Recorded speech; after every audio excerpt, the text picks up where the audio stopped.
ఈయన నీ ప్రియుడు అని చెప్పారు. మరి ఇప్పుడు ఆయన మీద నీకు మళ్ళీ ప్రేమ అది ఏమైనా కలిగిందా? లేదు. ఏం కలగలే. మరి సిగ్గుపడతా ఉన్నావు ఆయన్ని చూడగానే? కాదు, ఏంటంటే ఆయనకి అప్పుడు సంబంధించింది. మేము జస్ట్ దీనికోసం వచ్చాము, దీనికోసమే చేస్తాం అంతే. అంతే. సో ఇద్దరు కలిసి అనంత పద్మనాభ స్వామి టెంపుల్ గుడి తెరవాలనుకుంటున్నారు అండ్ ఆ శివుడిని బయటికి తీయాలనుకుంటున్నారు. ఓకే. ఇంకెన్నేళ్ళు పట్టొచ్చు అంటారు? ఏళ్ళు కాదు, మీ అందరు సపోర్ట్ చేస్తే కనుక ఎప్పుడైనా అయిపోవచ్చు. గవర్నమెంట్ సపోర్ట్ రావాలి. గవర్నమెంట్ సపోర్ట్ రావాలి. మీకు ఇంతమంది తెలుసు అంటున్నారు కాబట్టి గవర్నమెంట్తో మాట్లాడడము అది తీయడం పెద్ద విషయం కాదనుకుంటా నాకు తెలిసినంత వరకు. మనకందరూ తెలుసు, వాళ్ళకే మనం తెలియదు. అంతే అంటారా? ఓకే. మరి వాళ్ళకి తెలిసేటట్టే మీరు ఇదంతా కూడా చేస్తున్నారా? ఓట్లు వేసుకునేటప్పుడు మన దగ్గరికి వస్తారు, అందరినీ చూస్తాం. కానీ ఓట్లు ఇప్పుడు అయిపోయినా వాళ్ళందరికీ తెలియాలనేనా ఇప్పుడు మీరు అందరూ ఇలాగా ఫుల్ పబ్లిసిటీ కోసం రాలేదు. ఆ అమ్మాయి చెప్పిన గత జన్మ నిజము, అక్కడ ఉన్నది నిజం అని చెప్పడానికి వచ్చాను నేను. మా గోల్ వేరు, అనంత పద్మనాభ స్వామి ఆ టెంపుల్ రెండు. ఇప్పుడు ఈ ఇంటర్వ్యూ చూసిన తర్వాత ఫస్ట్ టైం కదా ఇప్పుడు మీరు ఇంటర్వ్యూలో రావడం, ఇప్పుడు మీ భార్య మీ పిల్లలు చూసి ఇలా అంటున్నారు అని చెప్పి మీరు పిచ్చివాళ్ళు ఎందుకు ఇట్లా మాట్లాడుతున్నారు అని చెప్తే ఏమంటారు? మీ నెంబర్ ఇస్తాం మీకే మాట్లాడమని. నేను మాట్లాడిన ఎవరితో నేను మాట్లాడను. Okay. No comments. No comments. నేను తప్పు చేయట్లేదుగా, దైవ కార్యానికి ముందుకు వచ్చాను. దైవ కార్యం కాబట్టి ముందుకు వచ్చాను, కానీ ఏది తప్పు చేయడానికి రాలేదుగా. దీంట్లో ఏముంది అబద్ధం? ఓకే. ఆయన గత జన్మ నాకు గుర్తొచ్చింది నేనే ప్రియుడు అని చెప్పి ఈయన వచ్చి మీ ముందు నిలబడిన వెంటనే మీ ఫస్ట్ రియాక్షన్ ఏంటి? ఎందుకంటే ఈయన నిలవలేదు, అసలుకి రాలేదు మీ ముందుకు రాలేదు, ఇంకా దాక్కుంటూనే ఉన్నాడు. ఎందుకు దాక్కుంటున్నారు? ఏజ్ అయిపోయింది. తననే అడగండి. అంటే ఆమె డ్రీమ్ లో ఆ యంగ్ అదంతా లేదు, ఇట్లా ఉన్నాను. ఆ అమ్మాయి ఫస్ట్లో చెప్పిన వీడియోలో కనిపించినాక ఏం చేస్తుందో ఏమంటుందో నాకు వయసుతో తేడా లేదన్నది. అలాంటప్పుడు నేను కనిపించలేదు. ఆ అమ్మాయికి ఒక గురువులాగుండి చేయాలనుకున్నా ఆ అమ్మాయికి సహాయం, అంతవరకే. అప్పుడు నేను కనిపించకుండా ఉన్న తర్వాత ఆ అమ్మాయి గుర్తించింది. నాకు తెలిసి ఆ అమ్మాయిని చూడగానే ఫస్ట్ చెప్పుకోవడం కాదుగా, ముందు ఆ అమ్మాయి చేసే దాంట్లో మనం కూడా పాలు పంచుకోవాలి, దైవ కార్యం. అదే నేను కోరుకున్నది. కేవలం దైవ కార్యం వరకే మీ ఇద్దరు కలయిక, అంతేగాని ఇంకేం కాదండి. కలయిక కాదు, అంటే కలవడం అంటున్నా, ఈ విధంగా కలవడం అంటున్నా. రెండు విధాలు వస్తాయి, నాకు అర్థమైంది. డబుల్ మీనింగ్ అనకూడదు.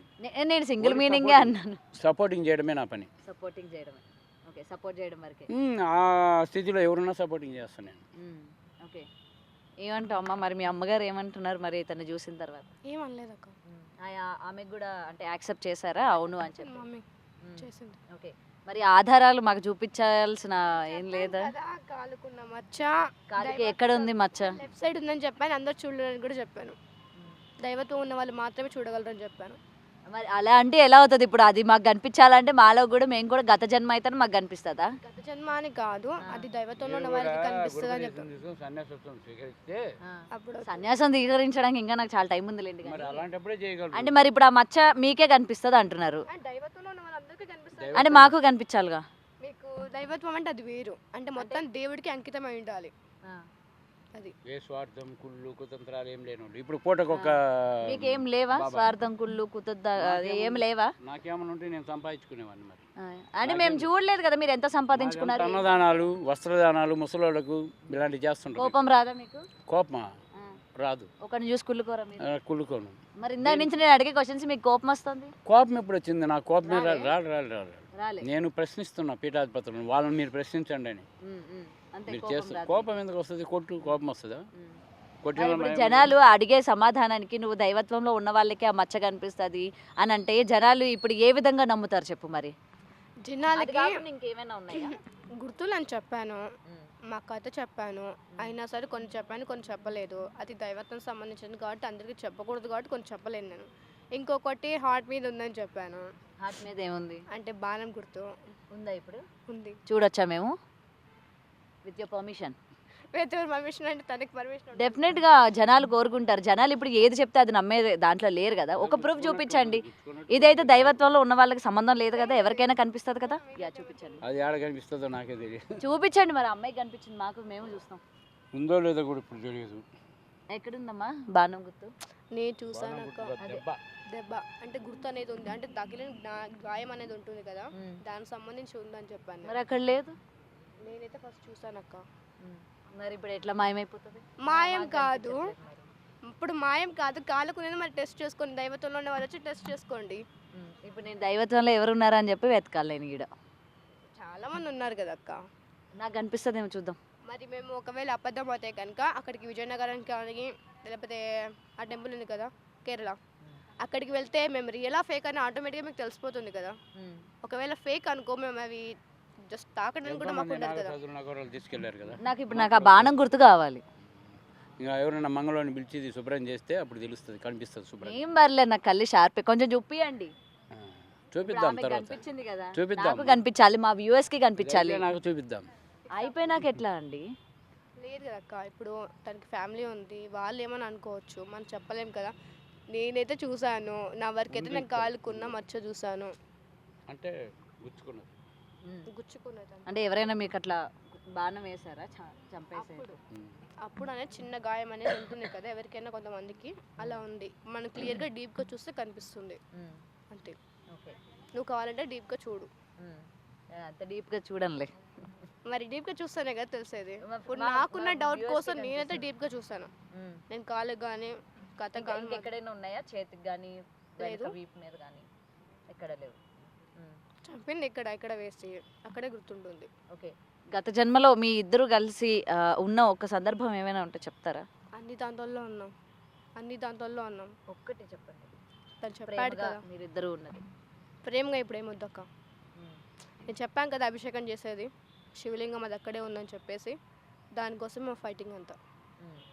అది బయటికి రావాలి, చాలా శక్తివంతమైన శివలింగం, ఇప్పుడు ప్రజల ముందు కూడా రావాలి కదా. అది వస్తే ప్రజలకి ఏ విధంగా హెల్ప్ అవుతుంది? చాలా హెల్ప్ అక్క. ఇప్పుడు వచ్చి మన పాపాలు కానీ ఏదైనా మనకి మంచి జరుగుతుంది. ఇప్పుడు ఏదైనా టెంపుల్లో మనకి మంచి జరుగుతుందంటే అందరు వెళ్తున్నారు కదా, వెళ్ళేసి దర్శనం అలా మంచి అవుతుంది. కానీ చెడైతే ఏమవ్వదక్క ఆ విగ్రహాల వల్ల. కాకపోతే అతను వేరే ఇంటర్వ్యూలో మాట్లాడితే కనుక ఫస్ట్ నేను తెలియదని చెప్పాడు, తర్వాత నేను చికెన్ బిర్యానీ తిన్నా అని చెప్పాడు, తర్వాత వచ్చేసి ఆ అమ్మాయితో నేను మాట్లాడను అన్నాడు.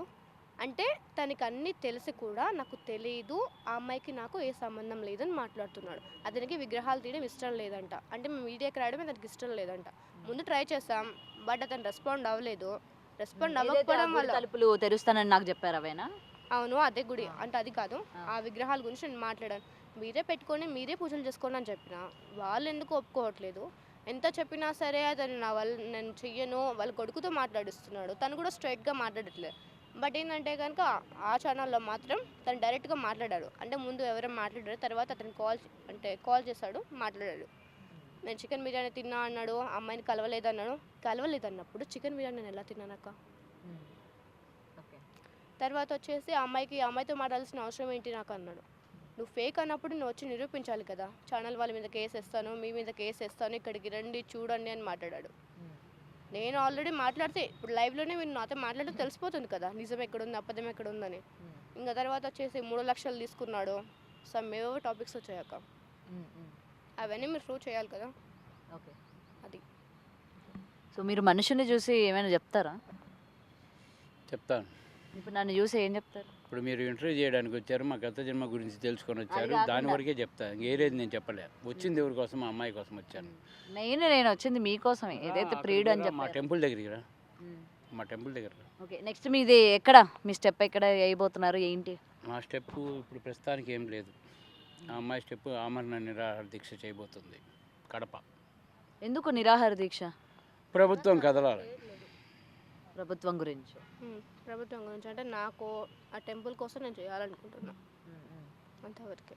ఓకే, సో ప్రభుత్వం మరి దిగొస్తుంది అనుకుంటున్నారా మరి మీరు ఆమరణ నిరాహార దీక్ష చేస్తే? నా ప్రయత్నం అది. తర్వాత ప్రజలు కానీ ఎవరైనా సరే నాకు సపోర్ట్ కావాలి ఆ విగ్రహాలు తీయడానికి. అతను ఒప్పుకోవట్లేదు, పక్కనున్న స్థలంలోనే అతను ఒప్పుకోవట్లేదు. మళ్ళీ గుడి కూలగట్టాలా అన్నాడు. గుడి కూలగట్టాల్సిన అవసరం లేదు, పక్కనున్న ప్రదేశంలో ఉన్నాయి, గుడికి ఏది అవ్వదు డ్యామేజ్ అని చెప్పాం. ముందు నుంచి నేను అదే చెప్పుకుంటూ వచ్చా, గుడి తవ్వాలి, గుడిలోనే తవ్వాలి నేను ఎక్కడ చెప్పలేదు. చాలామంది బ్యాడ్ కామెంట్స్ పెడుతున్నారు, తర్వాత వచ్చేసి ఎవరికి నచ్చినట్టు వాళ్ళు నన్నైతే కనుక చాలా బ్లేమ్ చేస్తున్నారు. బట్ మీరు ఏదైనా చెయ్యాలి అనుకుంటే ఫస్ట్ నా దగ్గరికి వచ్చి నేను రియలా కాదా కనుక్కోండి, కనుక్కున్న తర్వాత మీరు కామెంట్ చేయండి, లేకపోతే నా గురించి మీరు ఇంటర్వ్యూ చేయండి, అంతవరకే. ఏమీ తెలుసుకోకుండా మీకు నచ్చినట్టు మీరు ఎలా ఇంటర్వ్యూ చేసుకుంటారు? చాలామంది వాళ్ళు ఓన్ ఛానల్స్ చాలా పెట్టుకున్నారు, నా గురించి నీకు ఏమీ తెలియనప్పుడు ఏదో టీవీలో హెడ్లైన్స్ వచ్చాయని చెప్పేసి నువ్వు దానిని ఆధారంగా తీసుకొని నువ్వు నన్ను జడ్జ్ చేయలేవు కదా. మరి అలాంటప్పుడు జడ్జ్ చేయాల్సిన అవసరం ఏంటి? స్ట్రైట్గా ఒకసారి వచ్చి కూర్చొని మాట్లాడి రియలా కాదు తెలుసుకున్న తర్వాత మీరు కామెంట్ చేయాలి, అది నేను చెప్పేది. సో మీ నెక్స్ట్ స్టెప్ ఏంటంటే ఆమరణ నిరాహార దీక్ష. ఓకే, ప్రభుత్వం కదిలి రావాలి అని అయితే కోరుకుంటున్నాం. చూడాలి మరి, మీరు నిజంగా అక్కడ విగ్రహాలు ఉన్నాయి అని చెప్తున్నారు కాబట్టి అది ఉన్నాయా లేదా అన్నది ప్రభుత్వం నిర్ణయిస్తుంది. చెప్పాను కదా, ఒకవేళ విగ్రహాలు లేకపోతే మీరు నన్ను ఫేక్ అని నేను నమ్ముతాను, మీరు అక్కడ ప్రూవ్ చేసిన నేను నమ్ముతాను అని చెప్పాను. అప్పుడు మీరు అది ప్రూవ్ చేయడానికైనా నేను తీయడానికి నాకు పర్మిషన్ కావాలి. మీరు పర్మిషన్ ఇవ్వకోకుండా నువ్వేంది చేసేది, చాలామంది ఉన్నారు, వీళ్ళు ఉన్నారు, మరి వాళ్ళే వీళ్ళు చేసి ఉండొచ్చు కదా చాలామంది. అసలు పెద్ద పెద్ద వాళ్ళు చేయలేని అనంత పద్మనాభ స్వామికి నువ్వెలా చేస్తావు అన్నాను. నువ్వు నన్ను తీసుకొని వెళ్ళి చేస్తేనే మాకు తెలిసేది, మీకైనా ఎవరికైనా జనాలకైనా సరే. మీరు తెలుసుకోకుండా మళ్ళీ ఇలా బ్యాడ్ కామెంట్స్ మాత్రం రీసెర్చ్ చేయొద్దు. ఇదైతే నేను స్ట్రాంగ్గా చెప్తున్నా. మీరు ఏమన్నా మాట్లాడాలి అనుకుంటే డైరెక్ట్ అది కామెంట్ ఏదో డైరెక్ట్గా మీరు చెప్పండి, మా మమ్మీ నెంబర్ స్క్రోల్ చేసేయండి. ఏమైనా వాళ్ళకి డౌట్స్ ఉంటే కాల్ చేసి కనుక్కోవాలి.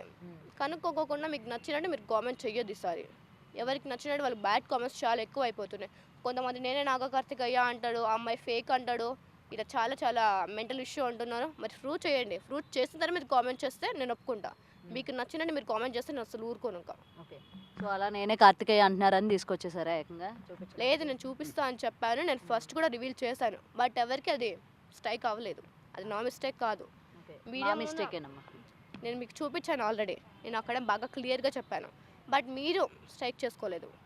ముందు చూపించాను, మీరు నమ్మలేదు కాబట్టి డైరెక్ట్గా ఇప్పుడు చూపించాల్సి వచ్చింది నాకు కూడా. అంటే చాలామంది వస్తున్నారు ఇంకా నేను నాగ కార్తికేయను ఏవేవో మాట్లాడేస్తున్నారు. అంటే నేను కొన్ని గురించి చెప్పానంట, వాటి కోసమని చెప్పినందుకు అతను అలాంటివన్నీ చెప్పకూడదు, అమ్మాయిని ఆపాలి, అతనికి ఒక్కటే చెప్తున్నా, అతను నన్ను ఆపాలి అనుకుంటే స్ట్రైట్గా ఆపమనండి. అంటే అవి చెప్పకూడదు, నువ్వు ఆగిపోవాలా, మా దగ్గరికి రావాలా, నేను ఎవరి దగ్గరికి రావాల్సిన అవసరం లేదు. నా లక్ష్యం అనేది వేరు, నేను దానికోసమే ఫైట్ చేస్తా. మీ దగ్గరికి వచ్చేంత టైము నాకు లేదు. ఆ టైం అయితే నేను దైవకరానికి ఉపయోగిస్తే నాకు మేలు, వాటికి మేలు. ఎవరి దగ్గరికి వచ్చి చూపించుకునేంత నాకు లేదు. Okay, sweet strong warning. చాలా అక్క క్లియర్గా. అంతేనా? అంతే. ఓకే, సో ఇదన్నమాట ఫైనల్గా చెప్తారు. Okay, no comments. Yeah, so ఇదండి భవిత కథ. సో ఏదైతే నాగ కార్తికేయ అని చెప్తూ ఉన్నారో ఇవాళ రివీల్ చేయడం కూడా జరిగింది. అండ్ నెక్స్ట్ వాళ్ళు ఆమరణ నిరాహార దీక్ష చేయబోతున్నారు. ఎందుకంటే విజయనగరంలోని ఆ టెంపుల్ దగ్గర ఉన్న ఆ శివలింగాన్ని తీయడానికి ప్రభుత్వం ఒప్పుకోవట్లేదు కాబట్టి మేము నిరాహార దీక్ష చేస్తాము అని అయితే ఆయన చెప్పుకొస్తూ ఉన్నారు. మరి చూడాలి వీళ్ళు నిరాహార దీక్ష చేసిన తర్వాత ఏ విధంగా ఉంటుంది, ఆ దేవాలయం ముందున తవ్విన తర్వాత అసలు శివలింగాలు ఉన్నాయా లేవా అన్న దానిపైన కూడా ఇంకా తెలియాల్సి ఉంది. కెమెరామ్యాన్ వేణుతో Gautami reporting, Hyderabad. For more videos like this, subscribe Big TV channel.